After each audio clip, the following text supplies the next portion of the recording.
नमस्कार सायनी क्रिएशनेर पक्ष थेके आमी सायनी। आजकेर निवेदन मेटार्निटी लिव कलमे श्राबंती मिस्त्री।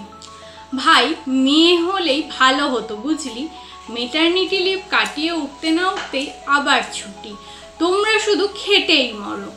आमिओ भाई बाच्चा निये बाड़ीते बसे थाकताम, तारपर शुधु छुट्टी आर छुट्टी।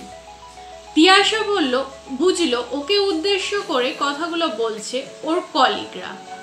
धीर कण्ठे बोल्लो, दादा दुदिन छुटिर दरकार छिलो, बाच्चाटा असुस्थ हये पड़ेछे, मैनेजर स्যার बोललेन आपनादेरके जानाते। छुटी जखन नेबेई जानिये आर कि होबे, आमरा तो आर बोलते पारी ना, आसतेई होबे तोमाय। चुपचाप बेरिये एलो তিয়াশা। ओ जाने मेटार्निटी लिव काटिये आसार पर सत्यि माझे माझेई छुटी निते होच्छे ओर। मेয়েটার ঠান্ডা लागार धात, तार उपर प्रीम्যাচিওর बेबी। बाच्चार चिंताय ठीकमतो कन्सेंट्रेशन राखते पारछे ना काजे, इनचार्जेर थेके झाड़ खाচ্ছে रोज। आज तो मैनेजर बोलेई दिलेन তোমার কাজের দক্ষতা পুরোপুরি শেষ তিয়াশা, এইভাবে চলতে থাকলে এমন একটা ইম্পর্টেন্ট পদে তোমাকে রাখা সম্ভব হবে না আর। সিঁড়ি দিয়ে নামতে নামতেই গাটা গুলিয়ে উঠল তিয়াশার। সিজারের পর নানান উপসর্গ দেখা দিচ্ছে এখন।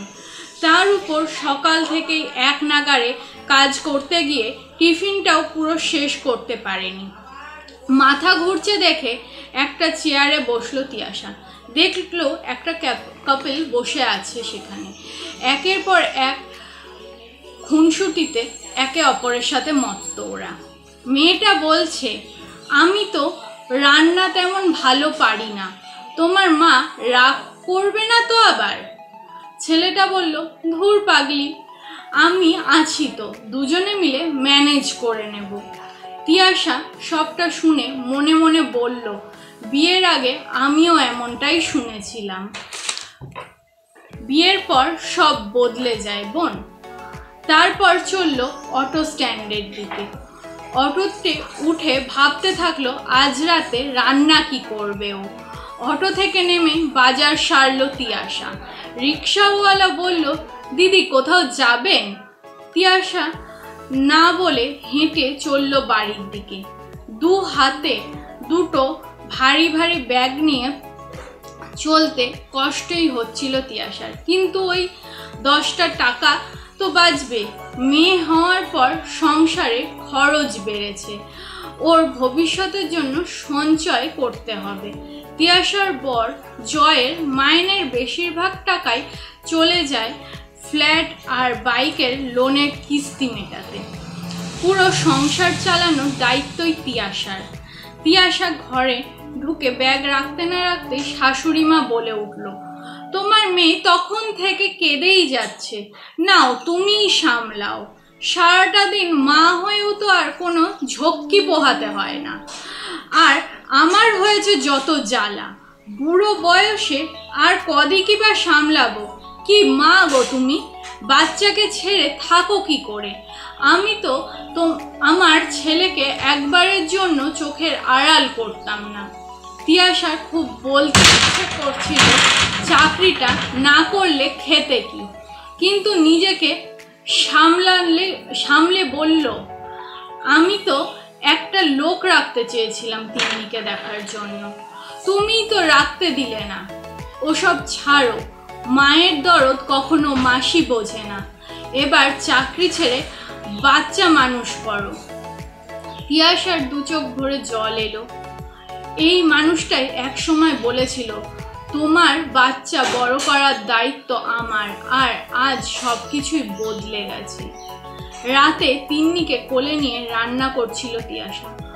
জয়ের গলা শোনা গেল, কি গো এত দেরি হয় রান্না করতে? বললেই তো পারতে, বাইরে থেকে খেয়ে আসতাম। তারপর রান্নায় নুন বেশি নিয়ে দেখলো স্বামী শাশুড়ি বেজায় বিরক্ত। তিয়াশা বলল, তিন্নির ডাক্তারের কাছে কাল সকালে অ্যাপয়েন্টমেন্ট আছে, তুমি কি কাল সাথে যাবে? জয় বলল, তিয়াশা এক্ষুনি মায়ের কাছে ক্ষমা চাও। তিয়াশা বুঝতে পারলো না ওর ভুলটা কি, তাও ক্ষমা চাইল। রাতে তিন্নি কেঁদে চলল ক্রমাগত। চোখের পাতা এক করতে পারল না তিয়াশা। অথচ ওকে হতবাক করে জয় বলল, প্লিজ বাইরে গিয়ে ওর কান্না থামাও, আমাকে একটু ঘুমাতে দাও। অফিসে অনেক স্ট্রেস গেছে আজ আমার ওপর দিয়ে। তিয়াশা যে কেমন আছে কেউ খোঁজ রাখেনি একজন ছাড়া, সেটা তিয়াশার মা। ফোনের অপর প্রান্ত থেকে যখন মা বলছিল, কি রে মা, শরীর কেমন আছে, খেয়েছিস সময় মতো? তিয়াশার মনে হয়েছিল তার কথা ভাবার জন্য অন্তত একজন তো কেউ আছে। তিয়াশা সময়ের সাথে সাথেই মানুষের বদল দেখে শিউরে উঠেছে, বুঝেছে ভাবনা আর বাস্তবটা কতটা কঠিন। এইভাবে দিন কাটতে লাগলো। দিন যত এগোলো সংসারে যেন অশান্তি বাড়তেই লাগলো। এখন জয়ও চাকরিটা ছেড়ে দিতে বলে রাগের মাথায় আগে পিছে না ভেবে। তিয়াশার ধৈর্যের বাঁধ ভেঙে যায় মাঝে মধ্যে। মুখের ওপর উত্তর দিলেই শুনতে হয় সম্পর্কটা টক্সিড হয়ে গেছে, মিউচুয়াল ডিভোর্স করে নি চলো। অথচ এই জয়ই ওকে একদিন একটা সুন্দর সংসার গড়ার স্বপ্ন দেখিয়েছিল। একটা ছোট্ট বাচ্চা পরিবার পাবে না, বাবার ভালোবাসা থেকে বঞ্চিত হবে, তা কখনোই চায় না তিয়াশা। তাই কিছুটা মেনে আর মানিয়ে নিয়ে কেটে যায় দিন। তখন তিন্নির বয়স 8। হঠাৎ রাগের মাথায় রেজিগনেশন দিয়ে বেরিয়ে এলো জয় অফিস থেকে। একদিকে অসুস্থ শাশুড়ি, মেয়ের ভালো স্কুলে পড়ানোর খরচ, গোটা সংসারের খরচ পুরোটাই চালিয়েছে তিয়াশা। তখন কেউ অবশ্য বলেনি, ভাগ্যিস চাকরিটা ছাড়োনি। জয়ের নতুন চাকরিতে সেটেলড হতে মার সাথে লেগে গেছিল সেবার। তারপর তিন্নি যত বড় হতে লাগলো, মাকে বলতে থাকলো যে তার মা তাকে সময় দেয়নি ঠিক মতো। ছোট থেকেই এসব শুনে তিয়াশার ভীষণ কষ্ট হতে লাগলো। কিন্তু সন্তানের থেকে শত কষ্ট পেলেও যে মুখ ফেরানো যায় না। স্কুল ফিস, টিউশন ফিস, অন্যান্য অ্যাক্টিভিটি শেখানোর জন্য যে মাসে মাসে টাকা গুনতে হয়, সেই টাকাগুলো যে মা সময়ের পরিবর্তে রোজগার করে এনেছে তা তিন্নি বোঝেনি। তিয়াশাও বোঝাতে যায়নি, জানতো উত্তর আসবে সবার বাবা মাই করে, তুমি এক্সট্রা কিছু করনি।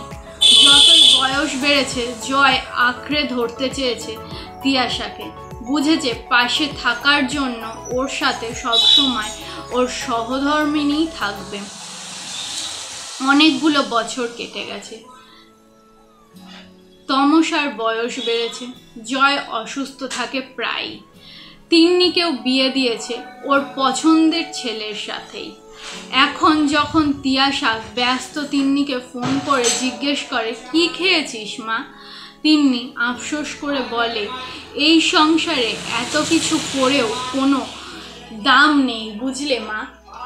তিয়াশা বলে, আমি মেনে নিয়েছি বলে তোকেও মানতে হবে এমনটা আমি কখনোই শেখাইনি তোকে। সহ্যের বাঁধ ভেঙে গেলে দাদুভাইকে নিয়ে আমার কাছে চলে আসবি। তুই স্বাবলম্বী, তোর ঠিক ভুল বিচার করার দায়িত্বও তোর।